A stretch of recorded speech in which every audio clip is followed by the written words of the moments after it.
Hey everyone, and welcome to the channel. So in front of us, we have the 2024 Ford Mustang GT Premium, finished off in Oxford White. MSRP is just over $54,000. You actually have a lot of different options that you can go with for the GT. So you have a lot of cool things that you can get. Let's start off with what powers this GT. This has the Gen 4 5-liter Coyote V8. This model is paired to the 10-speed automatic transmission. It pumps out 480 horsepower, 415 pound-feet of torque. That power sent to the rear wheels, propelling this 3,800-pound muscle car from 0 to 60 in 4.3 seconds, up to its top speed of 155 miles an hour. Now, as far as the exterior styling goes, this is based a lot off of the previous generation Mustang with a little bit more of an updated appearance. Gloss black covers the entire grille up front, minus the logo front and center, but there's plenty of cutouts both in that grille and in the lower section as well. Very thin setup for the LED headlights, DRLs, and turn signals, functional heat extraction vent, and very nice lines that come down the hood too. I think it gives it a very cool, more modern update with the crisp lines and angles, even a sensor in the lower section for that adaptive cruise. Now this model has a square setup for the wheels. They're 19 by 8.5. We do have the upgraded Brembo brakes, 4 pistons up front, single pistons in the rear. You can opt to get 4 pistons in all 4 corners. Body colored side mirrors with the turn signal, along with the side skirt there. And a very nice classic Mustang design. We have a little bit more of a crisp line in the rear section, but overall, you can see that it shares a lot of similar design elements. Now this has a small trunk-mounted spoiler, LED taillights with that sequential turn signal, backup camera, GT badge, all of these sensors, and the quad-tip dual exhaust. Now check this out. We have remote start, which is not new for the Ford Mustang, but check out what is new. Once we get to more of a calmer idle, just unlock and lock, and we do that one more time.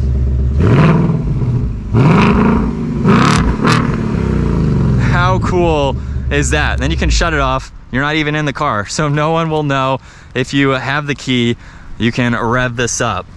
Now we have the button underneath to open this up.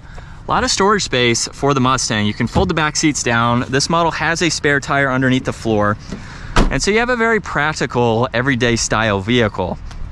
Now, as we work our way to the interior, this model has the solid black leather. Very nice design, Bang & Olufsen sound system, more of that carbon fiber-like trim, and then the solid black leather seats. Now, they are automatic to move forwards and backwards, and then manual for the backrest. Now, at 5'10", I could ride around here for maybe 5 minutes. It's honestly not the largest, but that's not its point. You can use this for extra storage space. You can put your kids in the back, or have that third or fourth person in a pinch if you need to. So it makes it that much more practical versus being just a 2-seater sports car. Well, let's fire this back up though. We have the solid and perforated leather steering wheel, flat bottom design, adaptive cruise, all the cruise control settings, lane keeping assist, and mode, and then voice commands, even a few different steering wheel controls that you can go into. And then you can also adjust the rest of the information. So you can scroll through all of this, just depending on what you would like to see. You have a few vitals that you can monitor. So currently we are in the Fox body. So this is a tribute to the old school Ford Mustangs. At nighttime, it's going to light up green, which is the backlit that they used back then. You can also go into calm, which is going to show just miles per hour basically. There's also track as well.